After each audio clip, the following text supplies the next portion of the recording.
Good morning. तो सुबह के बज रहे हैं 4:30 और ये देखिए बेटू की आंखें। तो ये 4 बजे जग चुकी थी, तो इनका डायपर चेंज की हूँ। उसके बाद इनकी कैप चेंज करी हूँ, जो इनके पापा जी लेके आए थे कल। ये मेरे लिए लेके आए हैं, ये बेटू के लिए लेके आए हैं और एक और लेके आए हैं। तभी अभी बेटू को नया नया हमने पहनाया। ये कैप कैसी लग रही है आप लोग ज़रूर बताइए, और ये कैसी लग रही है कैप ये भी बताइए, क्योंकि मेरी कैप सूखी नहीं थी। अब मुझे कैप की ज़रूरत थी, तो ये मुझे ला के दिए हैं। तो अच्छी लग रही है ना, तो इससे ठंड दूर हो रही है। और रूम हीटर हमने चालू किया है। अब बिट्टू को देखिए, अब बिट्टू जैसे हमारी सोए तो हम लग जाएं काम पर, नहीं तो बिट्टू फिर जग जाएगी तो हमको काम नहीं करने देगी। तो आज मेरा को देखते हैं कितने बजे से काम चालू करते हैं। बस इनका सोने का हम वेट कर रहे हैं कि ये सो जाए। और आप सभी के लिए गुड मॉर्निंग। बिट्टू टुनु नु नु नु टुनु नु नु नु। हेलो फ्रेंड्स, देखिए मैं सो के उठ रही हूँ। कल नारियल का तेल लगाई थी, तो ये देखिए फेस कितना क्लीन दिख रहा है और कितना अच्छा दिख रहा है। ना आपको मेकअप करने की ज़रूरत है ना कुछ, बस मुँह धो लीजिए कि नॉर्मल से लिपस्टिक आईलाइनर काजल लगा लीजिए, बहुत प्यारा फेस दिखेगा। ये देखिए अच्छा सॉफ्टी हो गया नारियल के तेल से। तो एक बार ट्राई ज़रूर करिएगा, बहुत ही अच्छा रहता है और शाइनिंग भी आ गई फेस में। फ्रेंड आ गई थी मैं यहाँ पे चाय बनाने के लिए। तो देखिए दूध हमने गर्म नहीं किया था, तो कच्चे दूध की चाय बना रहे हैं। तो गैस नीचे से ऑन किया है। जब तक बेटू मेरी सो रही है तो जल्दी से चाय बना लेते हैं, और लगे हाथ हम खाना भी चढ़ा देंगे इसमें, क्योंकि बेटू का भरोसा नहीं कब उठ जाए कब नहीं उठ जाए, इसलिए। तो जल्दी से देखिए दाल भी हम चढ़ाएंगे और अदरक को कूट के जल्दी से चाय में डाल देते हैं। बिना अदरक की तो चाय इस समय बिल्कुल अच्छी नहीं लगती, तो अदरक होना तो बहुत ज़रूरी है चाय में। उसके बाद कुकर में हम दाल चढ़ाने लगे। अगर दाल जल्दी से चढ़ा देंगे, बेटू को भरोसा भी नहीं रहता है मेरी। चलिए दाल भी मेरी पक रही है और चाय भी मेरी पक रही है, दोनों साथ में। उसके बाद बाहर देखिए ये अपनी गाड़ी को धोए हैं, उसके बाद पोंछने लगे थे, क्योंकि बाहर इतनी डस्ट लग जाती है। बच्चे खेलते भी हैं और बहुत ज़्यादा बाहर खड़ी रहती तो बहुत ज़्यादा धूल आती है। ये अपनी गाड़ी को अच्छे से साफ़ कर रहे हैं। देखिए कितनी न्यू सी लगने लगी है अब, नहीं तो इतनी ज़्यादा धूल में बेकार लग रही थी। ये देखिए मेरे कुत्ते को तकिया लगा के सो रहे हैं कोको। और ये बताओ मेरे गाउन में भी सो रहे हो तुम? दिल टूट गया तुम्हारा? किसने तोड़ा दिल कोको? किसी ने दिल तोड़ दिया बेटा? हे भगवान रे। तो फ्रेंड्स मैं आ गई थी यहाँ पराठा बनाने के लिए। तो मैं दो करके पराठा बना रही थी, वो भी डोसा पैन में। क्या है नॉर्मल पराठा उस तवे में बनाओ तो एक करके सिकता है, तो इसलिए मैं डोसे में ही ले रही हूँ। और डोसे में जल्दी पराठा सिक भी जाता है और बहुत ही अच्छे से सिकता है, इसलिए मैं डोसा पैन में ही पराठा इस समय बनाने की कोशिश करती हूँ। तो दो जल्दी मेरे पराठे भी बन जाते हैं, टाइम का बचत भी हो जाता है और दूसरे काम भी मेरे जल्दी हो जाते हैं।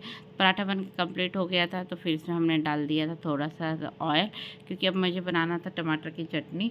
तो थोड़ा सा ऑयल लिया, इसमें थोड़ा सा हमने दिख रहा है जीरा डालेंगे, और जीरा डालने के बाद इसमें हम थोड़ी सी डाल देंगे लहसुन की कली और हरी मिर्च और टमाटर, सभी को मैं साथ में डाल दे रही हूँ और जल्दी से बना ले रही हूँ। और तो तवा अच्छा से मेरा गर्म भी है, तो ये जल्दी बन के कंप्लीट भी हो जाएगा मेरा।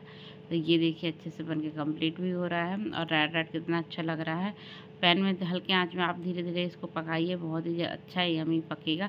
ना आपको दूसरे बर्तन करने की झंझट रहेगी ना कुछ रहेगा।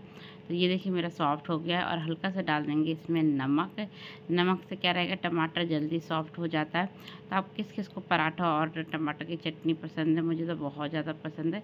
इसके अलावा दाल चावल भी थी और लहसुन की चटनी भी थी, लेकिन टमाटर की चटनी की बात अलग ही है, इसलिए चटनी बनाई। उसमें मैंने थोड़ा सा धनिया पाउडर और थोड़ा सा हल्दी पाउडर डाल के अच्छी तरह से इसको कर लिया है मिक्स, क्योंकि मेरी टमाटर की चटनी बन के होने वाली है कंप्लीट। उसके बाद डाल दिया था हमने थोड़ा सा हरा मटर, क्योंकि हरा मटर और धनिया पत्ती भी बहुत ही अच्छी लगता है। तो ये देखिए बन के मेरी चटनी हो रही है कंप्लीट। तो मैं चटनी बना के आ गई थी रूम साफ करने के लिए बेटू का। तो ये देखिए बेटू को पूरी चीज़ फैली हुई थी, तो सभी रुमाल जितनी हैंकियाँ हैं, हैंकी की बहुत ज़रूरत पड़ती मुझे रुमालों की, तो सभी चीज़ों को अच्छे से फोल्ड करके रख दी थी। इस साइड बेटू की छोटी छोटी पैजामियाँ जो रात में मुझे चेंज करनी पड़ती, कभी डायपर लीकेज हो जाता है तो मैं बगल में रख लेती हूँ उसको साइड में। उसके बाद कम्बल वम्बल भी है, सॉक्स भी है, तो सभी को साफ़ करना है। तो ये देखिए कम्बल इतना भारी है कि मुझसे तो फोल्ड ही नहीं हो रहा था, जब भी धीरे धीरे करके मैं उसको कैसे भी करके मैं फोल्ड कर रही थी, क्योंकि इतना मोटा चद्दर कम्बल है और इतना भारी है। तो उसको साइड में रख दे रही थी तकिया वकिया सब। फिर इसके बाद मैं आ गई थी यहाँ पे चद्दर उद्दर सब अच्छे से बनाई हूँ।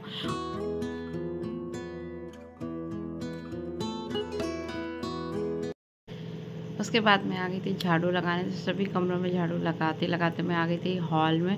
तो हॉल में पूरे लगा दे रही हूँ क्योंकि कोको के बाल बहुत ज़्यादा हो जाते हैं, कचरा तो होता ही है, साथ में कोको के बाल हो जाते हैं। तो वाइट टाइल्स में ना कोको के बाल दिखते भी नहीं। और टीवी में चल रहा था मेरा ब्लॉग, तो ये देखिए, तो उसके सोचा जल्दी से साफ़ कर देती हूँ। इस साइड कोको के रखी है पेटेगिरी, फिर कोको को पेटेगिरी मंगा लेती हूँ क्योंकि रोटी भी खाता है बहुत ज़्यादा, इसलिए पेटेगिरी मंगा लेती हूँ मैं कोको के लिए। बताओ कोको, हैं बड़ा मेरा बिस्तर खराब करने में लगे हो। कहते हो दीदी को झूला झुला दो, तो दीदी को झूला नहीं झुलाया जाता। हाँ, अब झूला में उसके लात देख लो, अब झूला झुला रहा। जब बोलते हो झूला झुलाने को, जब नहीं झुलाया जाता दीदी के लिए, हैं। अब जब नहीं बोल रही तो दीदी, हाँ। तो फ्रेंड, मम्मी के यहाँ से आई है कोहड़ा की बड़ी, कोई इसको पेठा की बड़ी भी कहते हैं, दिल्ली साइड पेठा कहा जाता है अधिकतर कद्दू को, और हमारे यहाँ कोहड़ा कहा जाता है। तो चलिए देखें कैसे बना के दी है मम्मी। ये है पॉलीथीन, इसको खोल देते, ऐसी बरी बनी। देखिए आपके यहाँ कैसी बरी बनाते हैं कोहड़ा की, जरूर बताइएगा। तो ये हमारे यहाँ ऐसी बरी बनाई जाती है। इसकी सब्जी बहुत ही टेस्टी लगती है, और इसको चने भाजी के साथ आप डाल के बनाइए, चने भाजी के साथ लीजिए, बहुत ही टेस्टी और यमी लगता है। और ये आलू के साथ भी बहुत अच्छा लगता है, जैसे जिसको सर्दी जुकाम हो गई तो आप इसका ये सब्जी बना के खाइए गरम गरम। इसका पानी पीने से भी आपकी सर्दी कम हो जाएगी, तो बहुत ही अच्छा रहता है। इसको ठंड में ही अधिकतर बनाया जाता है, दाल में भी डाल के खा सकते हैं, दाल का भी स्वाद बढ़ जाता है और आपको सर्दी होने से भी बचाया जा सकता है। तो आप बना के देखिए, कोहड़ा की बरी बहुत ही टेस्टी और यम्मी बनता है। तो चलिए इसको रख लेते हैं। मम्मी मुझे भिजवाई थी क्योंकि मेरे यहाँ कोहड़ा की बरी खत्म हो गई थी, तो मम्मी पापा के यहाँ से भिजवाई हैं। तो चलिए इसको रख लेते हैं।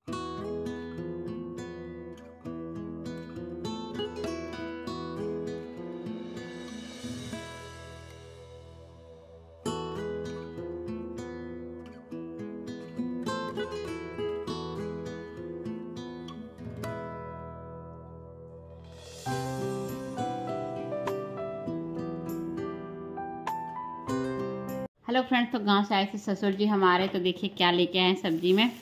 तो ये है सेम जो हमारे गांव में घर में खुद की लगी है। तो ये देखिए कितनी अच्छी अच्छी सेम है, तो सेम लेके आए हैं।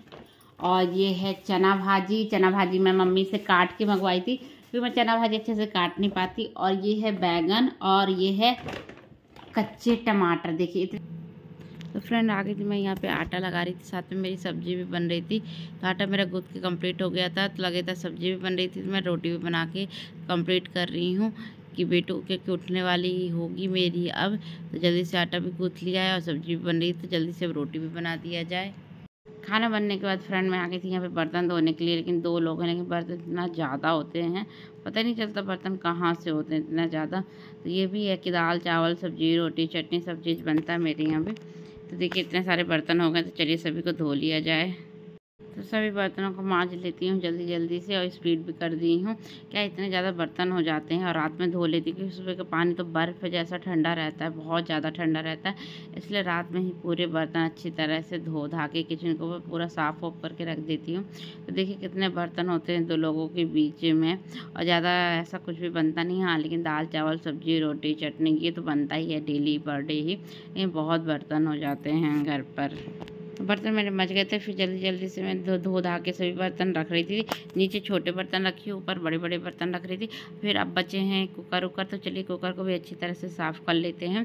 कुकर की चारों ओर लग जाते हैं तो इसको ब्रश से साफ़ करना पड़ता है, हल्दी वल्दी लग जाती तो नहीं कुछ जैसे साफ़ होती, तो ब्रश से साफ़ करती हूँ मैं इसके लिए। तो फ्रेंड मैं गर्म पानी करने के बाद थोड़ा सा केतली में गर्म पानी की थी। उसके बाद गर्म पानी से पट्टी को और क्या कहते हैं गैस को अच्छी तरह से पोंछ दे रही, क्योंकि जो भी ऑयल होगा वो बहुत जल्दी गर्म पानी से निकल जाता है। तो गर्म पानी से मैं पूरी किचन स्लैब और ऊपर की टाइल्स और सभी को साफ़ अच्छे से कर ले रही हूँ। इससे ऑयल पूरी अच्छी तरह से निकल जाएगा।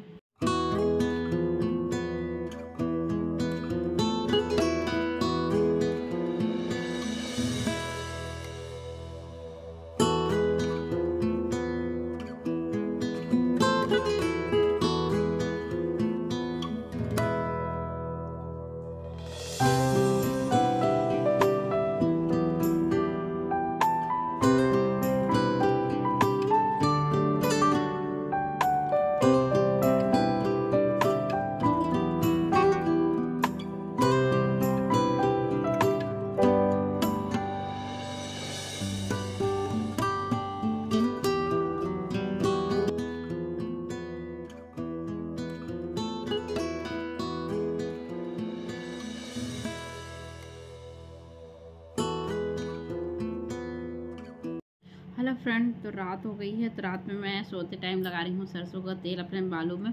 क्या इस समय बाल बहुत ज़्यादा झड़ रहे हैं और बेबी मेरी बहुत छोटी है, तो मम्मी लोग कहती हैं बाल बहुत ज़्यादा झड़ते ही हैं। तो चलिए थोड़ी बहुत बाल बचे हैं तो उसको बचा लिया जाए। ये देखिए कितने ज़्यादा मेरे बाल झड़ गए हैं। तो अब लगा रही हूँ सरसों का देसी तेल, जो घर में मेरे होता है। जो राई होती है उसको डायरेक्ट तेल बनाया जाता है, तो ये है। तो चलिए सरसों का तेल मस्त अच्छा घस घस के लगा लेती हूँ। बहुत ज़्यादा बाल झड़ रहे हैं मेरे इस समय, बहुत ज़्यादा हेयर फॉल हो रहा है। तो देखते हैं, नहीं तो फिर मम्मी लोग कह रही हैं अभी तो और झड़ेंगे। चलिए कुछ इंतज़ाम किया जाए। तो बालों में सरसों का तेल है, अच्छे से लगा लेते हैं घस घस के अपने। और धोने से पहले मैं रात में ऐसे लगा लेती वैसे भी। और सरसों का तेल बहुत ही अच्छा होता है बालों के लिए।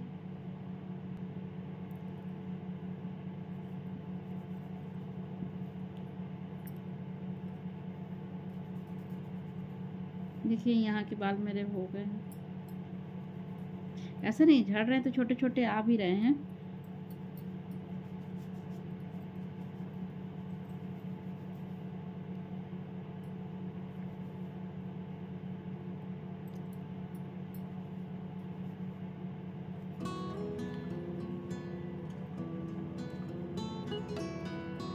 तेल लग के हो गया है कंप्लीट। और आज का ब्लॉग कैसा लगा? अगर पसंद आए तो प्लीज़ मेरे चैनल को लाइक, सब्सक्राइब और शेयर ज़रूर करिए। और अब ब्लॉग में आप क्या देखना चाहते हो वो भी बताइए। तो आपको तेल से अच्छी तरह से मालिश करके आपको 5 मिनट तक अच्छी हाथों से मसाज देना है बालों को। और फिर उसके बाद बांध लीजिए, क्लेचर लगा कुछ भी करके सो जाइए। फिर मॉर्निंग में अपने बाल हेयर वॉश कर लीजिए।